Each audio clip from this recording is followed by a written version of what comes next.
Yo, Big C in the house. You know the name. Fin Posse Podcast. Changing the game. Fins up high. Feel the aqua and orange. Miami Heat blazing. We scorching the floor. Marino the tour. We stacking the saga. Legacy deep, call it football nirvana. Big C, break it down, got the stats in his veins. Play-by-play knowledge like he's calling the chains. Fins flying on the field, opponents feel the blast. Tyreek cheetah speed, leaving DBs in the past. Waddle with the wiggle, defense with the clamp. Aqua drip so clean, whole squad's the champ. Tune in, Big C, got the mic on lock. Fin Posse Podcast, it's the cream of the crop. Breaking news, hot takes, repping the block. For the Dolphin faithful, it's the one-stop shop. Fin Posse. We the voice of the fans. Miami stand tall, got the world in our hands. Best podcast, yo, ain't no debate. Big C, big vibes, setting it straight. Defense smash, call it Aqua Tsunami. X locking routes like a South Beach Armani. O-line holding strong, trenches like a fortress. Big C dissected, no stack goes dormant.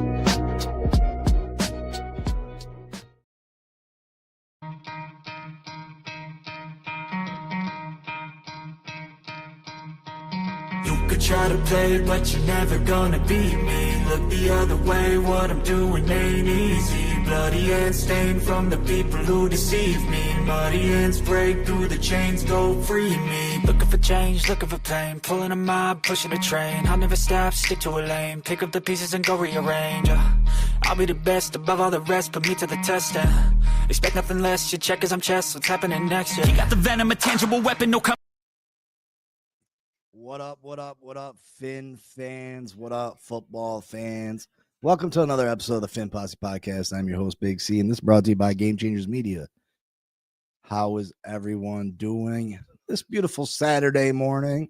One day away from NFL football once again. You gotta love this time of year. The weather's changing. Well, depending on what part of the country you're in. I mean, I guess the weather changes in all parts of the country, but it's getting chilly in upstate New York. I know that. What up, Sean? Good morning. I wanted to stop in and talk to my Fin fans. Sean, obviously a Buffalo fan. Congratulations on the win. Listen, this game was a lot closer than I anticipated. I don't think Buffalo played their best football game by any means. They let the Miami Dolphins hang around. The Miami Dolphins did a few things well. But ultimately, the Buffalo Bills are the better team. And, they pulled off the victory. The Miami Dolphins have glaring holes. I think Mike McDaniel did enough to, keep his head off the chopping block for now. But ultimately, we know where this is going to lead. The Miami Dolphins sit at 0-3.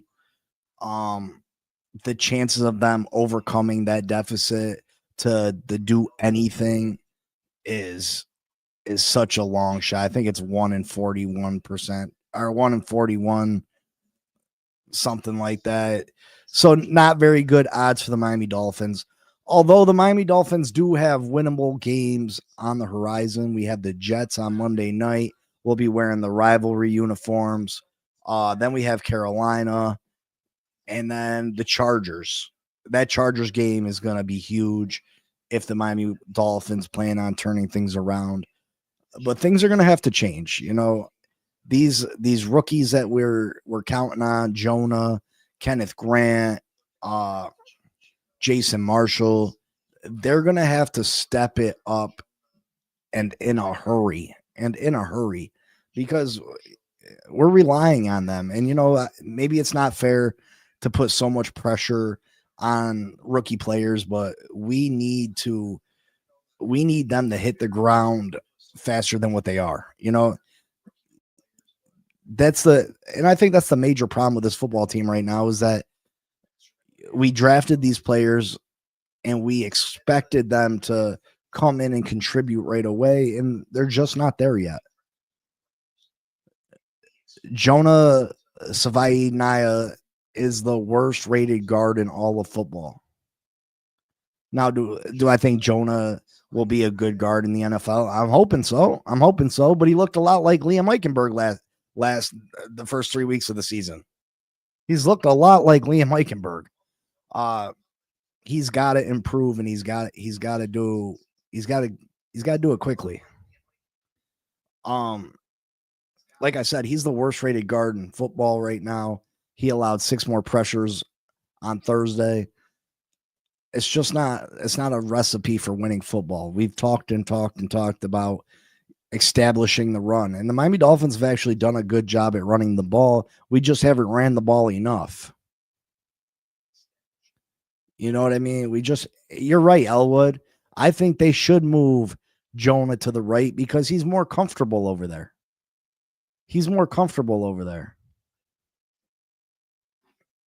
Now, I don't know where Daniel Brunskill's more comfortable, or Larry Borum, or Keon Smith. I don't know what their natural position is. But Jonah he's more comfortable on the right side, and it's important to get him going. And hopefully it would add some stability. You know what I mean? Right now, the left side of the line is clearly better than the right side, even though Jonah is the worst rated guard. Because, I mean, you have Keon Smith, you got Larry Borum. Never played left guard before this year. Yeah, I mean, and what do you expect if you've never played left guard before? It's not as easy as a transition as people might think.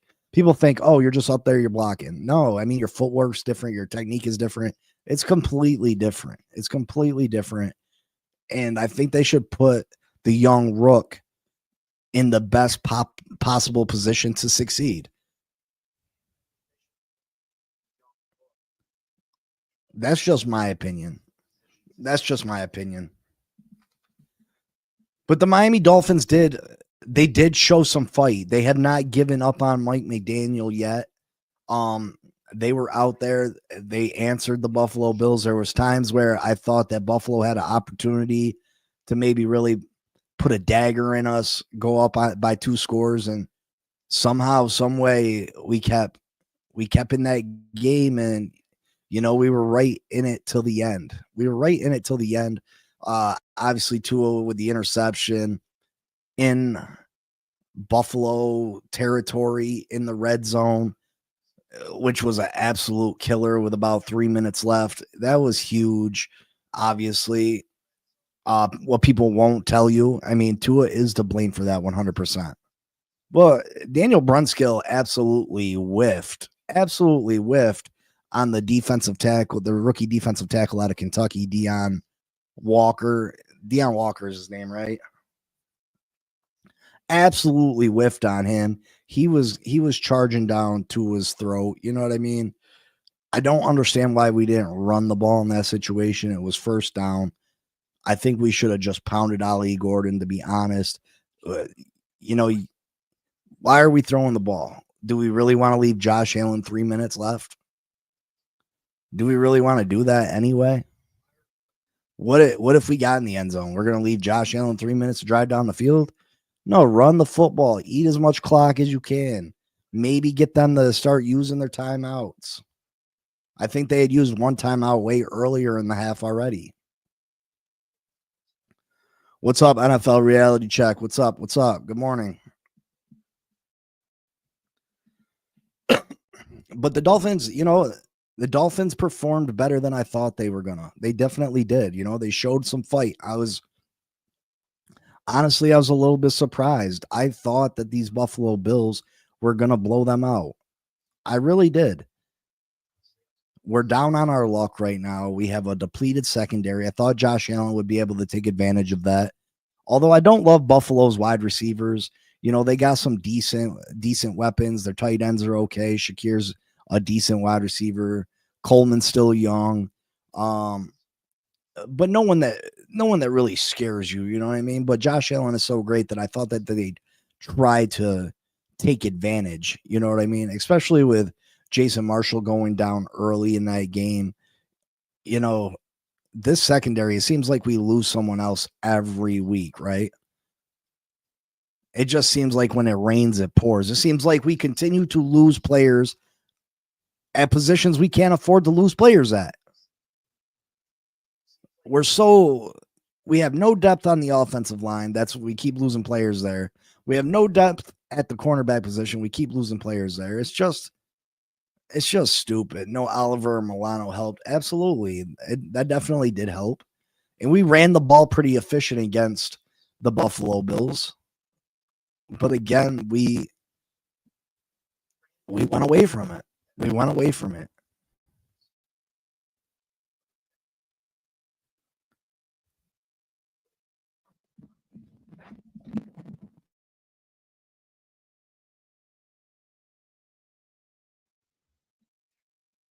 So now we're sitting at 0-3, but let's take a look at some of the stats from this game.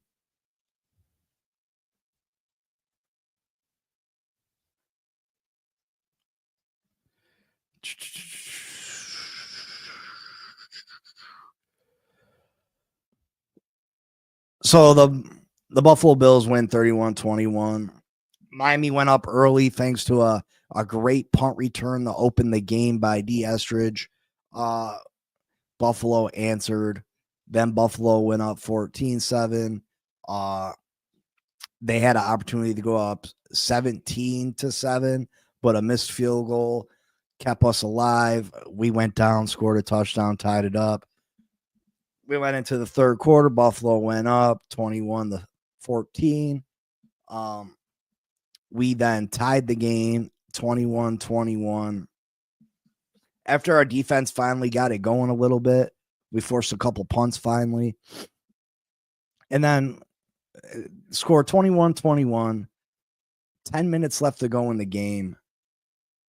Fourth down. We're forcing them to punt. Zach Sealer roughing the kicker, giving the Buffalo Bills a new set of downs. And that the writing was on the wall at that point, right? The writing was on the wall at that point. Buffalo drove down the rest of the way, scored a touchdown. We were down 7. But the Miami Dolphins kept fighting, drove the ball down the field, got into the red zone, and then 1st and 10 with about 3 minutes left. Tua does what Tua does. You know what I mean? Tua makes the mistake. The moment is too big for him, and he throws the interception. Again, I don't love the play call. I absolutely believe that we should have been running the ball in that situation. But if we didn't get the roughing the kicker, that interception, I mean, it was a bad interception, don't get me wrong. It was devastating. But the game would have been tied instead of us down 7.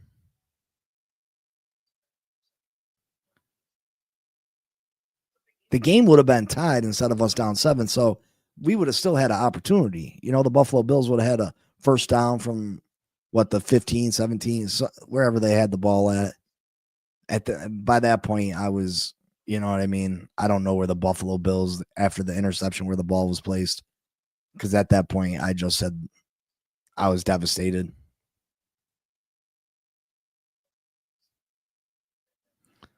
Yeah, Elwood, I was definitely excited. I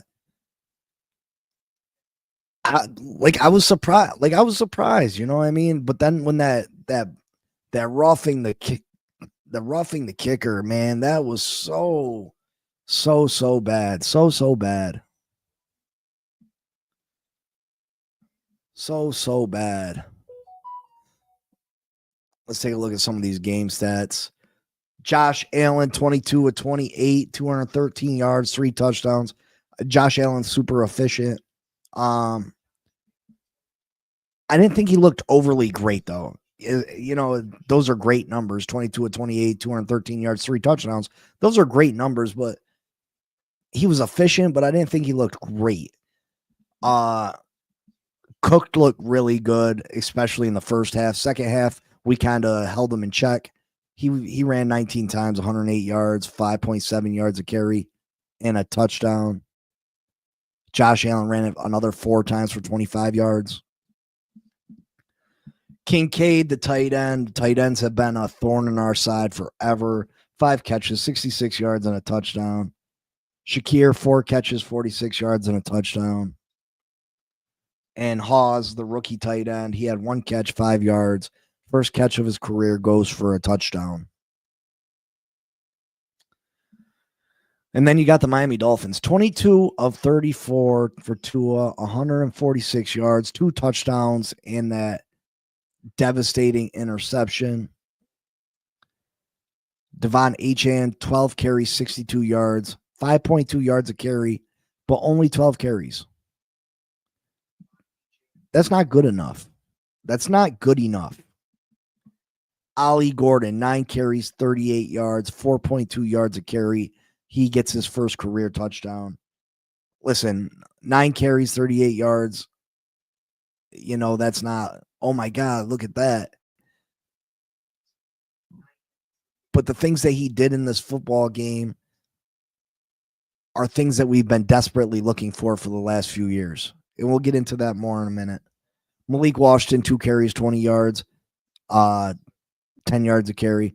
And Tua even had a couple rushes. He got down, slid, did not put himself in danger. He had 2 carries for 10 yards. Receiving, Tyreek Hill, 5 catches, 49 yards, and a touchdown. Waddle, 5 catches, 39 yards, and a touchdown.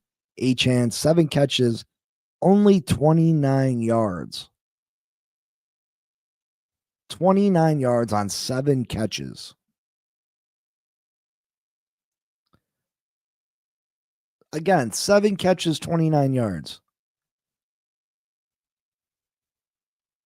That is a result of throwing the ball behind the line of scrimmage, at the line of scrimmage, constantly, to the point where the defense knows exactly what you're going to do, and they can zero in on Devon Achane, and he's not able to get anywhere.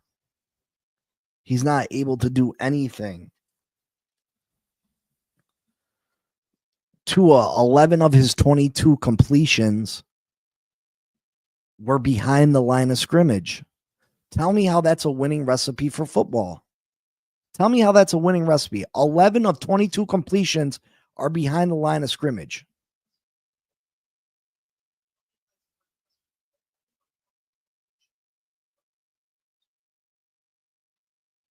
No, Sean, he doesn't have to get 400 yards and 4 touchdowns every week. But against a depleted secondary and a game that was close, you know what I mean? You would think that Josh Allen would have, you know what I mean? Josh Allen had a good game, bro. I'm not criticizing Josh Allen. I just, with a weakened secondary, we had another corner go down. I just thought Josh might have put it in the air a bit more in the second half. That's all. I mean, Josh Allen, you can't complain at 22 of 28, 213 yards, 3 touchdowns. Can't complain. I'm just saying, like, I thought he would do a little bit more considering the circumstances. Von Joe, probably none. Probably none. I don't have that stat in front of me, brother. But probably none. That's not a recipe for success. Especially when the defense knows it's coming. They know it's coming. They're zeroing in. They're watching Achane and they see him creeping out to the edge, and they're zeroing in on it. So then we're setting ourselves up 2nd and 13, 2nd and 14. You know what I mean? Like, That's a disaster. Absolute disaster.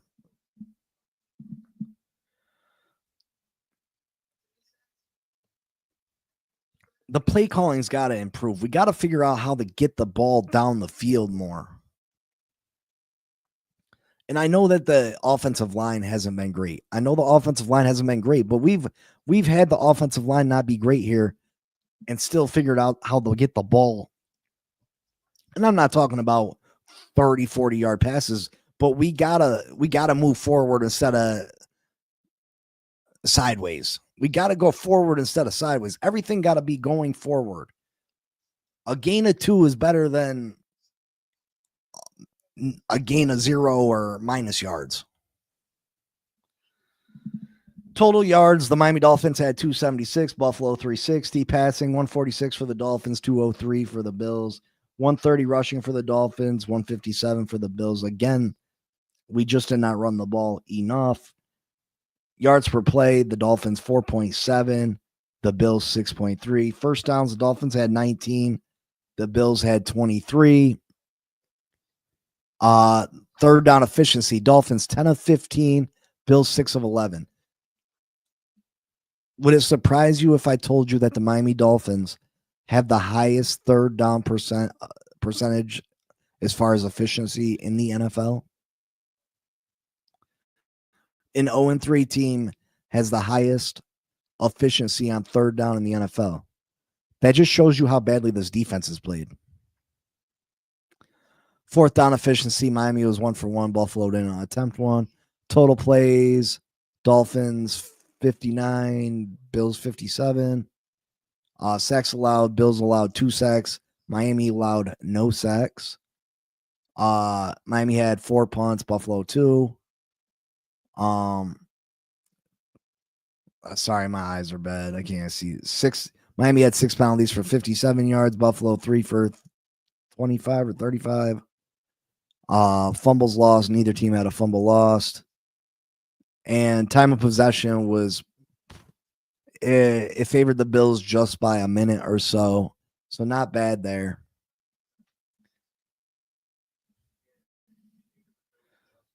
Tua Tagovailoa completed 23 of 35 passes for 161 yards, 2 touchdowns, and 1 interception.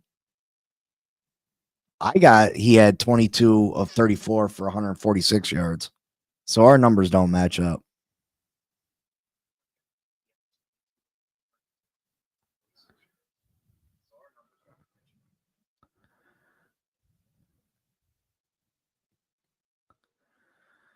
Joe Kerr says differences. Tua throws a bunch of screens because he has to. Allen did it because they were staying with us.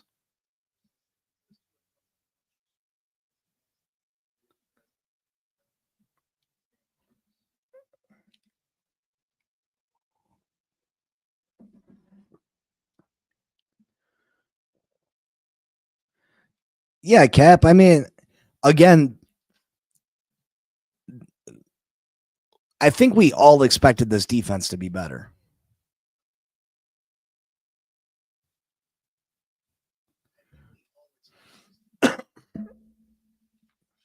Defense is trash, but we're averaging 16 to 17 points on offense. Every offensive drive that Bills game was either a touchdown or a 3 and out for us.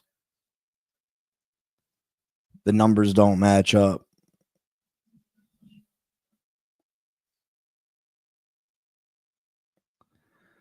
See, hopeful. I didn't expect it to be better. It was absolutely trash on paper. I mean, let me rephrase that. Well, at least I did. I thought up front we'd be better. I knew the secondary was going to be an absolute disaster. I knew that we were going to give up pass play after pass play. I knew teams were going to be able to throw the football on us. I did not expect teams to be able to run the ball as efficiently as they have been.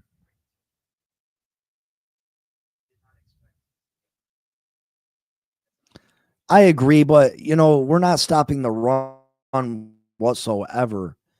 That us not bringing Calais Campbell back is huge. Big C, you got to remember we got a top 3 line. Yeah, but look at what Look what New England did to us. Look what Indianapolis did to us. It wasn't just Buffalo. It's not just Buffalo. I mean, New England ran the ball at will. Indy ran the ball at will. So it's not just Buffalo. Big C, where do the Finns go from here? Because I don't see y'all sit to or trade him either. Lino, great. Listen, I don't know where we go from here. That's the thing. That contract is so atrocious. The only outcome that's possible, we can't release Tua Tagovailoa. We can't release him. I think he's due $54 million guaranteed next year, something like that. The only chance we have for moving on from Tua next year is trading Tua for a seventh round pick, maybe, and eating a huge portion of the contract. That's the only opportunity we have to get out of it.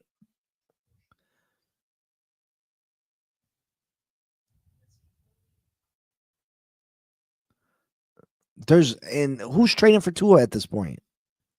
Who's trading for Tua at this point? See, hopefully I agree. The Patriots should have ran more. They should have ran more because they was eating us up. Cap says, Lino, we suck, bro. Brian Flores was right. Until we win the lawsuit, we are stuck. Ross can't admit he bleeped up with and Cap. That might absolutely be the truth, brother.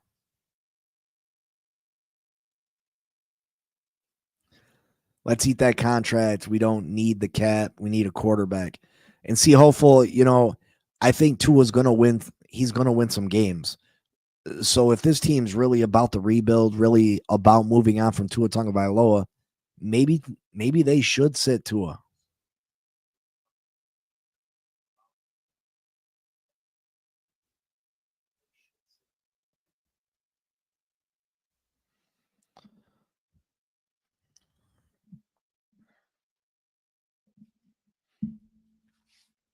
Yeah, I've removed Michael K from this group. Like, he says nothing that benefits anybody, so I can deal with the banter, but when it's just constant negative, calling me out my name constantly, I'm not going to continue to put up with that. You know what I mean? I was wondering, like, do now, blow everything, trade everyone you can for the next 2 drafts. Lino, that'd be the right move, right? That would be the right move. You would trade. I mean, there's certain players that I would keep, obviously, but you trade everything you can, get as much draft capital as you possibly could. But is Chris Greer going to do that? Is Mike McDaniel? You know what I mean? Both of those guys would have to be fired first because the writing would be on the wall that they're moving on from them. So you have to fire them at first. But that'd be the smart thing to do. Trade every positive asset you have. Get as much draft capital as you can. Figure out who you trust to build this football team for the future. And that's the way you should go. Cap, Michael K and me have talked on the phone. He is a decent guy on the phone. I just can't stop. Like, he has nothing positive to say. Nothing.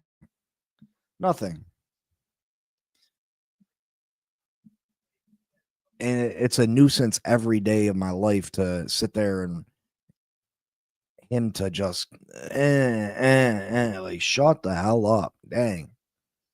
I don't do this. I don't get paid to do this. I do this for fun, and he makes it not fun.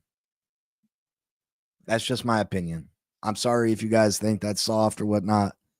Although I did say if he had an issue with me, I was in Buffalo and he knew where I was at. So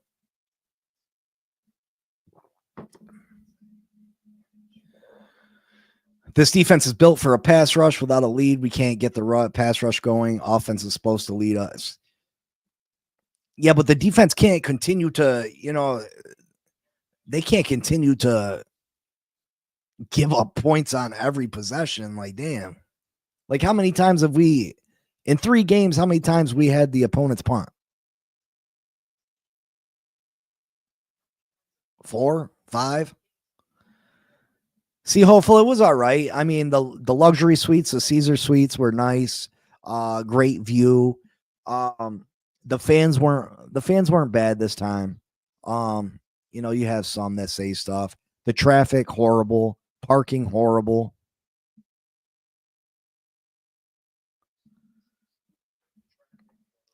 Cap, the sad thing about him is that you've never won anything. Have some, you know what I mean? The Bills got some division titles. Sorry, Sean. But it is what it is. Yeah, you got a good football team. And I constantly say the Bills got a good football team. I talk very highly of Josh Allen. I talk very highly of the Buffalo Bills. I don't like to. You don't recommend Buffalo for vacation? No, I wouldn't go that far, brother. I wouldn't go that far. I wouldn't go that far. I mean, I don't, if you want to go see Niagara Falls, I guess, but nah. It's a beautiful countryside type deal. You know what I mean? Like the tree, autumn, it's beautiful. The trees changing colors. It's a beautiful, Lake Erie's beautiful. But as far as, or if you want snow, my Uncle Larry lives right down the street from Lake Erie. And a couple of years ago, in 1 month, he had 14 feet of snow. 14 feet of snow. Sean, you let me know. You know what I mean? I live in Elmira.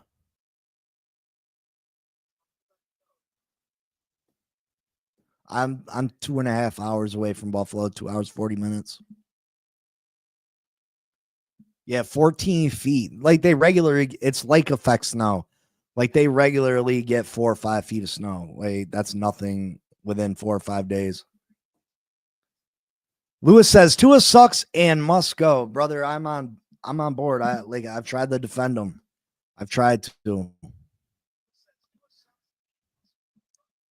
Listen, Niagara Falls is quite the sight. It is. It is. And the fact that people have gone over the falls is absolutely insane. Like people have gone over the falls and burning barrels and everything else. Absolutely insane. Lewis, what do the Miami Dolphins do with this contract, brother? What do they do with the contract? Because we're in contract hell with Tua Tagovailoa.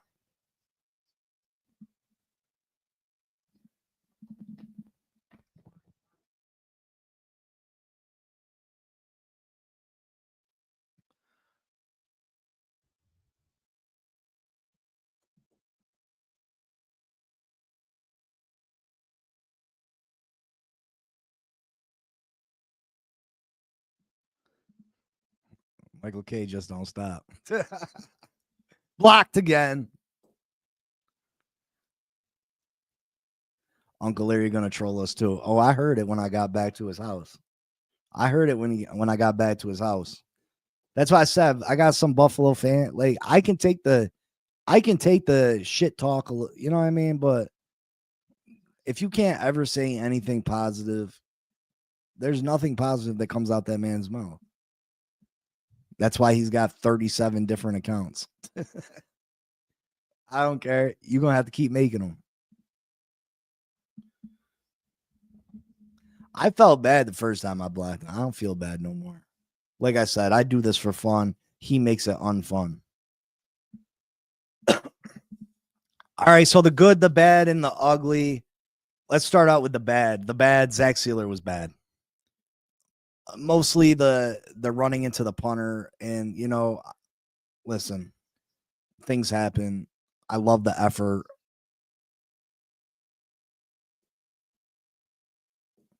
"14-foot is normal winter." Laugh out loud. I miss my hometown, but I live in Pittsburgh.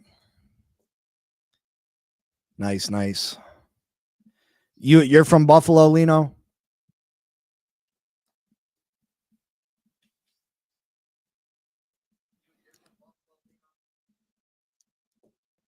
Yeah, my Uncle Larry lives in Angola on Beach Road, right down the street from the beach. Uh I had some good food from a little diner called Aunt Millie's. You know Aunt Millie's, Lino?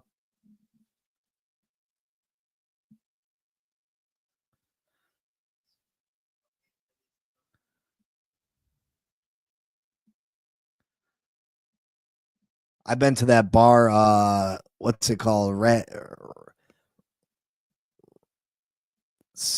Ratty something, Nicky Rats or something. You know what I'm talking about, Lino? Mickey Rats, Nicky, what is it? I don't know. I guess it's a pretty popular bar right on the lake. Let me show you. I didn't take a lot of pictures. I had no service. I tried to go live, but let me show you. The view was awesome. That was our view from our seats. Absolutely beautiful. We were indoors, which kind of took away from the experience of football. You didn't get that feel from the fans. You know what I mean?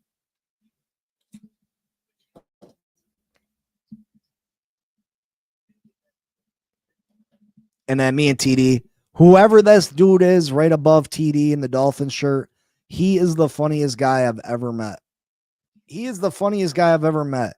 He was so pumped, like screaming at the top of his lungs, going crazy every time the Dolphins did something. He was going crazy.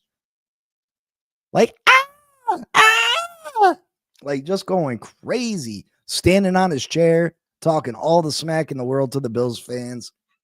It was funny. He was a funny guy, man. I literally wish I could watch every Dolphins game with that dude. He's an awesome, awesome dude.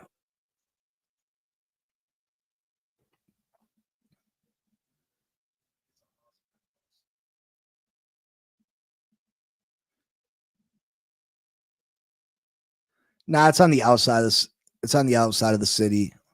Angola is like it was probably a 20-minute drive to no, probably a half-hour drive to the Key Bank Arena where the Sabres play or whatever it is.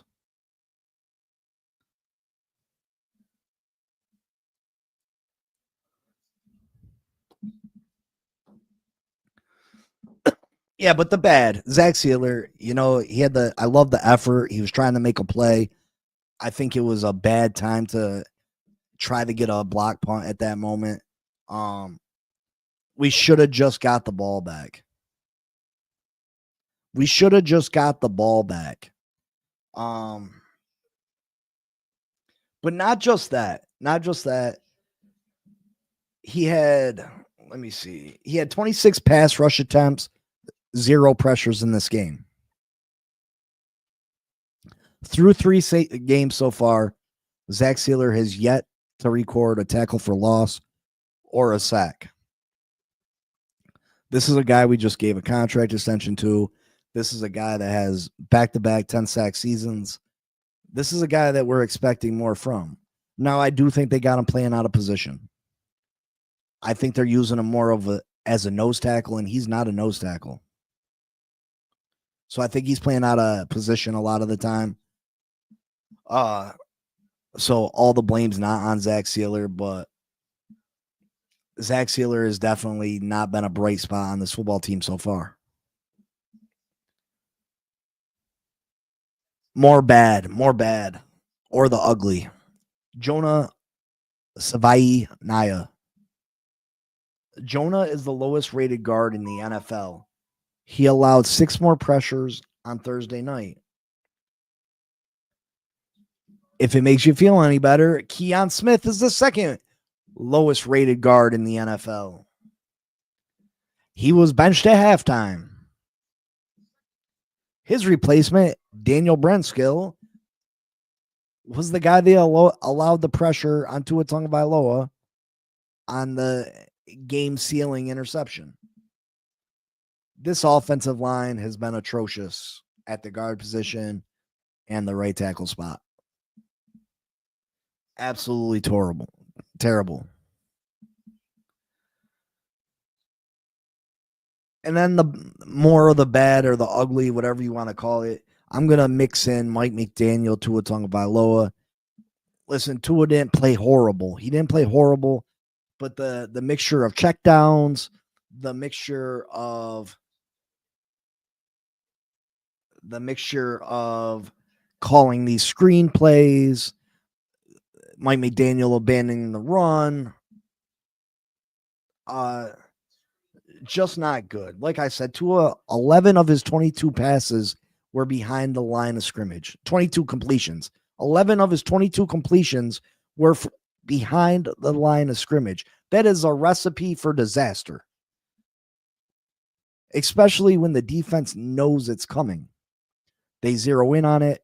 It causes us to be in second and long, third and long.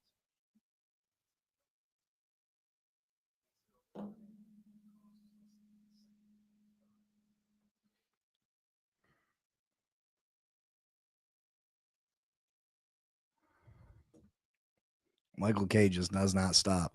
And I don't care if you say stuff bad about my team. I say stuff bad about my team.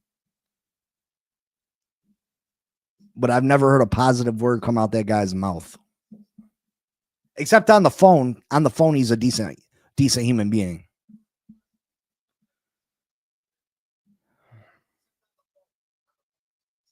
But yeah, the checkdowns, the fumbled snap, another fumbled snap, of course, the interception on first down, inexcusable.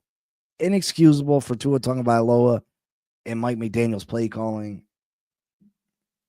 They are bad right now. They are bad. The good, our special teams as far as returners.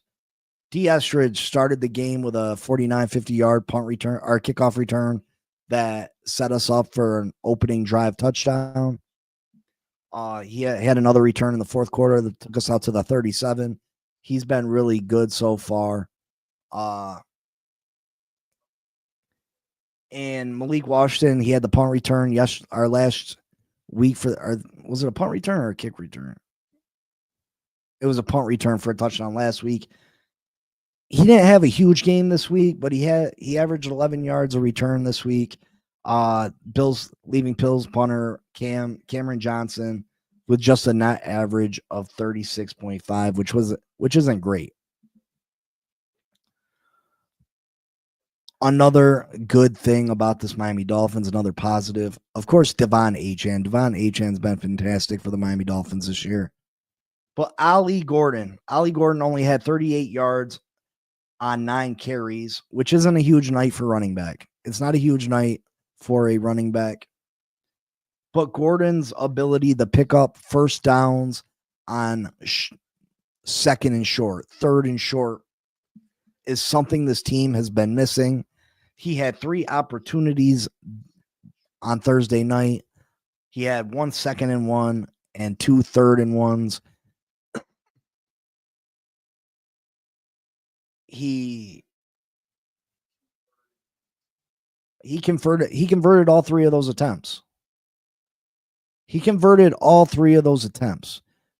It feels good that we get the second and 1 and third and 1, and that we have an option that we feel comfortable with that can pick up the first down. The last few years we haven't had that. Third and 1 and second and 1 have felt like nightmares for this team because we just haven't been able to convert them on a consistent basis. We've tried to run Devon Achane, which Devon Achane is absolutely phenomenal, but that's not who you want in the game when it's second and 1, third and 1. That's not who you want running the football. You want the 225-pound Ali Gordon who runs like a bowling ball into that line and he moves the pile and picks up yards.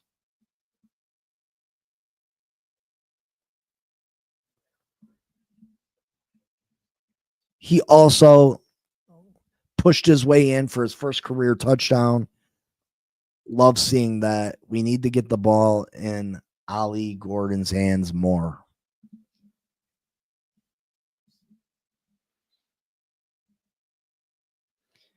Cap, there's no explanation for it. I say that we should have been running the balls, should have been trying to eat the clock.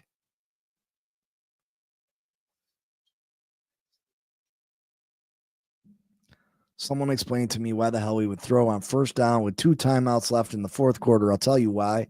They wanted Tua to kill the panic mode narrative. Now we all know. The right call was to run the football. I would have pounded the rock with Ollie Gordon. Absolutely. Crazy Dolphin. Good morning, Big C, a.k.a. the Finn Posse. Everyone smash the like button. Subscribe, support the Finn Posse. Let's go. Yes, please hit that like button. Help support the show. I appreciate it.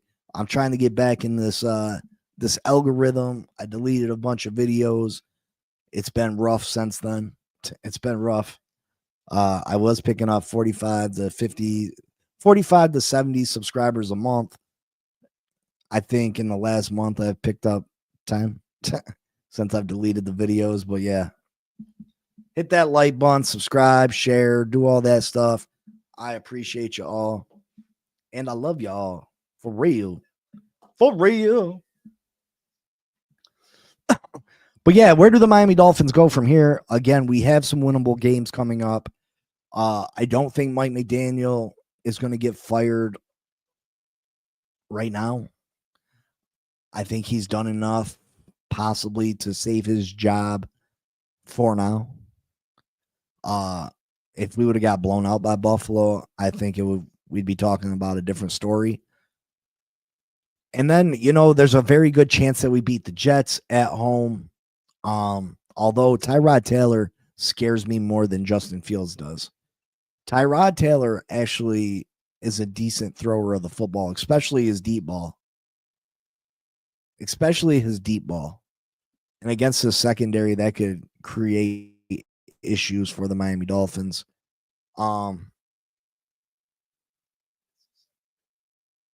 Give me a handful of games with Ewers and McDaniel. The Jets don't look too bad. I mean, they're 0-3. Their quarterback's on the sideline. I mean, they played Pittsburgh tough. They got blown out by Buffalo. I mean, yeah, we'll see. I expect the Dolphins to be able to beat the Jets. But again, I expect the Dolphins to be able to beat the Colts. I expected the Dolphins to be able to beat New England. So nothing's given with this team. I wouldn't be surprised if the Jets win, I guess. If the Jets beat the Miami Dolphins Monday night in the rivalry jerseys at home, primetime football, I don't know if Mike McDaniel can survive that. I don't know if he can survive that.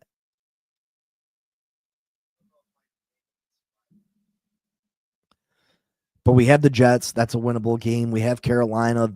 That is a winnable game. Then I think we have the Chargers at home. Chargers have to travel all the way over here. The Chargers look like a really, really good football team. So that will, unless the Miami Dolphins turn it around, that's going to be a very, very, very difficult game for us to win. And I know we got Atlanta, blah, blah, blah. So far, the only positive things I can say right now is that at the end of the season, I'm not scared of Tyrod Taylor. I think Tyrod Taylor is a better quarterback than Justin Fields.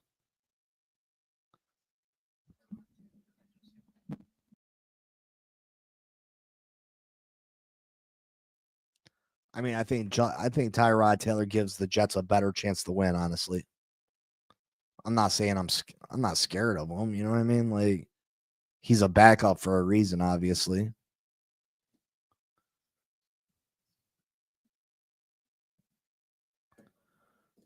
But yeah, the only positive thing I can say is that those games at the end of the year so far that we just thought were going to be absolute losses, aren't looking so scary anymore. The Pittsburgh Steelers, they haven't looked great. The Cincinnati Bengals are going to be without Joe Burrow.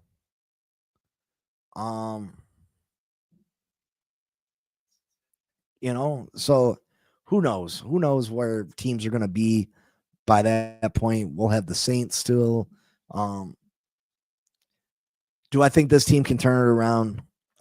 Listen, I'm not. I'm going to hope and pray that they can. I'm going to hope and pray that the Miami Dolphins can figure it out, get something going. These rookies can start playing some better football. Hopefully the offensive line can eventually get healthy, and we can put together a couple wins and make a push. But again, that doesn't leave us anywhere positive. I can't hope for this team to lose. You know what I mean? It's just not in me. But it's not good for the Miami Dolphins to go out and win 8 games. It's not good. It's not good for the Miami Dolphins to go out and win 7 games. That's not good. That leaves us in that gray area, the mediocre area. It leaves us at pick 14, pick 15, where we miss out on the truly elite players. You know what I mean? We miss out on the top tier quarterbacks.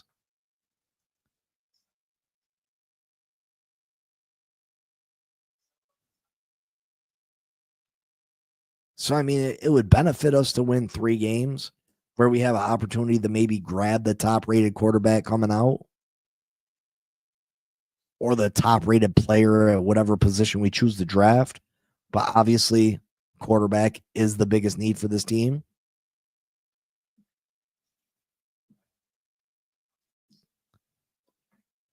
That's the thing, Philly, man.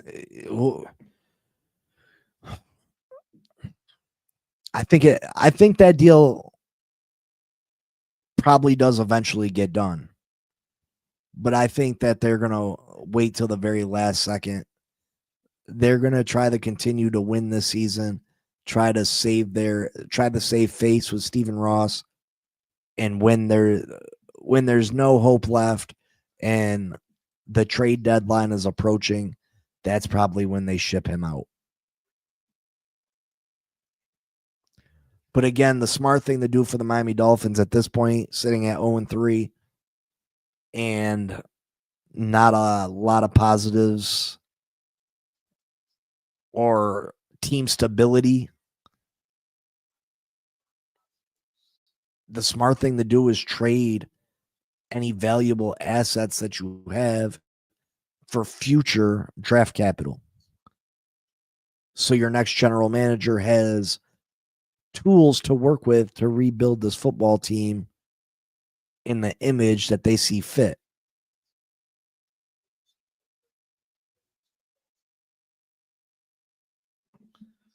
So it is what it is. I'm not real big into college football. I mean, I obviously, when the draft comes around, I study its players. I go back and watch game tape, but I'm not a huge college football guy, to be honest. I don't know. Sorry if that disappoints anybody. I'm just not a huge college football guy.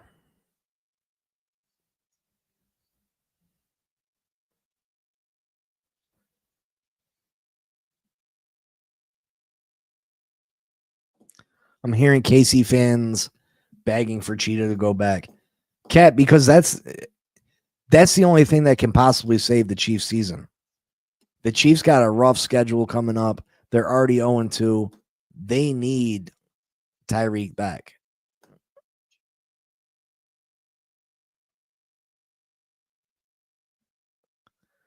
Michael K just does not give up.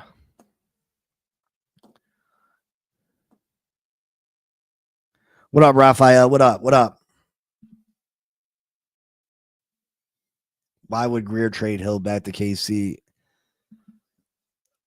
because we need. I mean, Greer probably wouldn't want to, but at some point, Stephen Ross got to step up and do what's best for his franchise. He's the owner of this franchise, and he's got to do what's best for the future of this team. Tyreek Hill's not going to be here on that contract next year. And if we got a losing record with no chance of winning, I mean, I don't have a college football podcast. I mean, I'm just not a big college football guy. I watch it. I'm just not, you know what I mean? Like, I'm just not big into college football like that. I watch it. I'll watch the main games during the weekend and stuff, but I'm just not, you know what I mean? Oh my God, I gotta be there at 12 o'clock to catch it. I watch the highlights. I watch some games. I'm just not, you know what I mean? It is what it is. KC definitely needs Tyree. KC not a Super Bowl team. The Eagles took them out easily, and they didn't even play a great game. Yeah, I mean, I think Tyreek makes that offense completely different. And when they get Rice back, if they get Rice back, Tyreek, Worthy, with Kelsey, Pacheco, that would be a dangerous offense. With Pat Mahomes at quarterback, that's a scary offense, honestly.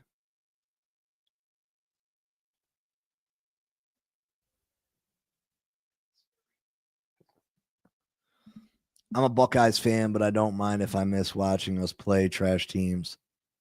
Yeah, that's the thing. A lot of them games are just blowouts, right? A lot of games are blowouts. TFL 305. At some point, though, when does Stephen Ross relieve Greer of his duties?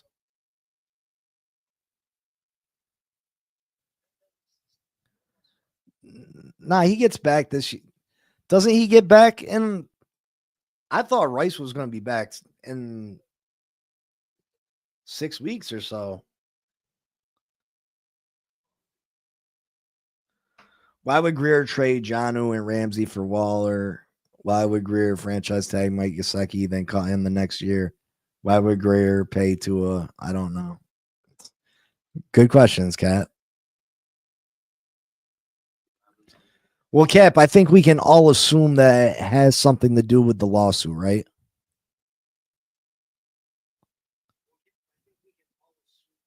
He's locked. Hold on.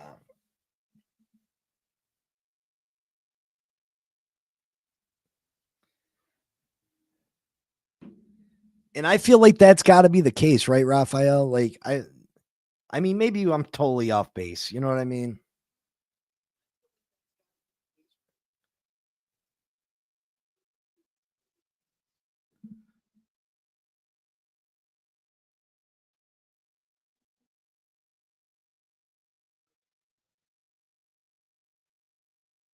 Is Rashee Rice coming back this year for Kansas City?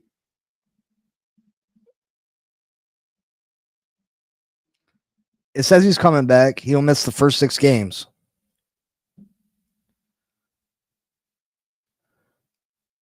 He's only out for the first 6. I hope when Brian Flores wins his lawsuit, this team gets exactly. Don't hope that badness on us, brother. I know you're frustrated, Cat, but don't hope badness on this team because it's only going to be. Is there ramifications for the team or just Stephen Ross pocketbook?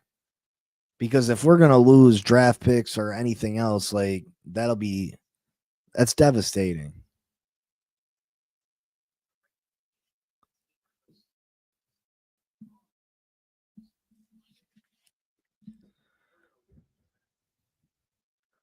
And listen, this might be unpopular, but screw Chris Greer.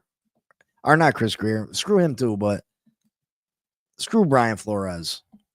Brian Flores was not the answer for this team. Remember, Brian Flores wanted to trade for Deshaun Watson. And I'm not going to get into the was he a better coach than Mike McDaniel? Probably.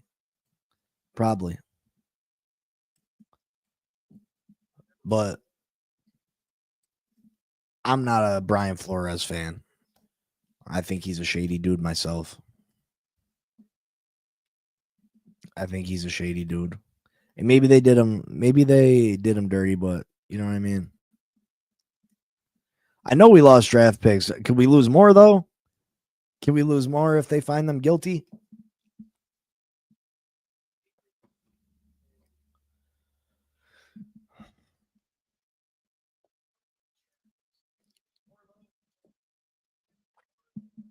All right, folks, I'm going to get out of here. Maybe I'll do a quick show tomorrow morning and do some picks along with some FanDuel stuff. You know what I mean? No Line is debating such, but he was right about Tua. That's all I care about, honestly. Yeah, but Cat maybe he was right, but again, he didn't give Tua a fair shake when he was here, so it is what it is. I mean, it's over and done with. Tua is not the answer for the Miami Dolphins, obviously. Has anybody seen Bonnie? I haven't seen her around. Is she mad that I'm not on the Tua train anymore? I haven't seen Bonnie lately. Anybody seen her? I hope she's not mad that I'm not on the Tua train anymore.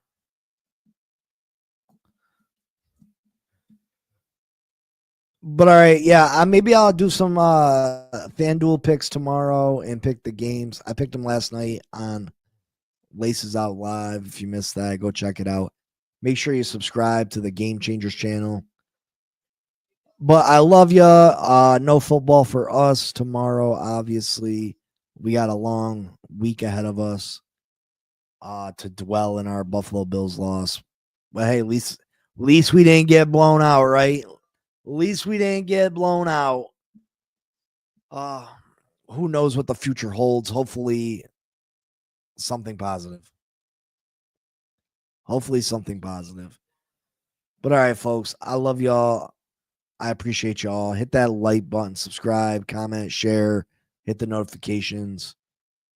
And the fins up, baby. Peace. Yo, Big C in the house. You know the name. Fin Posse Podcast. Changing the game. Fins up high. Feel the aqua and orange. Miami heat blazing. We scorching the floor. We know the tour. We stacking the saga. Legacy deep, call it football nirvana. Big C, break it down, got the stats in his veins. Play-by-play knowledge like he's calling the chains. Fins flying on the field, opponents feel the blast. Tyreek cheetah speed, leaving DBs in the past. Waddle with the wiggle, defense with the clamp. Aqua drip so clean, whole squad's the champ. Tune in, Big C, got the mic on lock. Fin Posse Podcast, it's the cream of the crop. Breaking news, hot takes, repping the block. For the Dolphin faithful, it's the one-stop shop. Fin Posse.